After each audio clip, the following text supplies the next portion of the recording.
పిల్లలకి స్నాక్స్ లాగా, పెద్దవారికి పప్పు చారుల్లోకి ఎంతో టేస్టీగా ఉండే వేరుశనగలతో బెండకాయ కుర్కురే ఎలా చేయాలో చూద్దాం.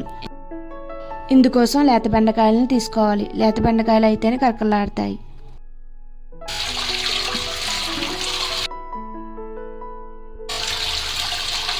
ముందుగా బెండకాయలని వాష్ చేసుకుని ఈ విధంగా సన్నగా పొడవుగా కట్ చేసుకోవాలి.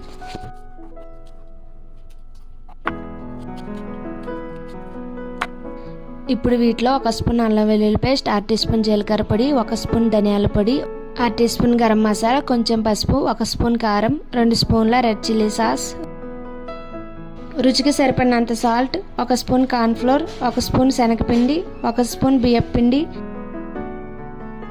కొన్ని పల్లీలు, కొంచెం కరివేపాకు వేసుకుని మొత్తం బాగా కలిసేలా కలుపుకోవాలి. ఈ విధంగా కలుపుకున్న తర్వాత ఈ మిశ్రమాన్ని 10 నిమిషాలు పక్కన పెట్టుకోవాలి.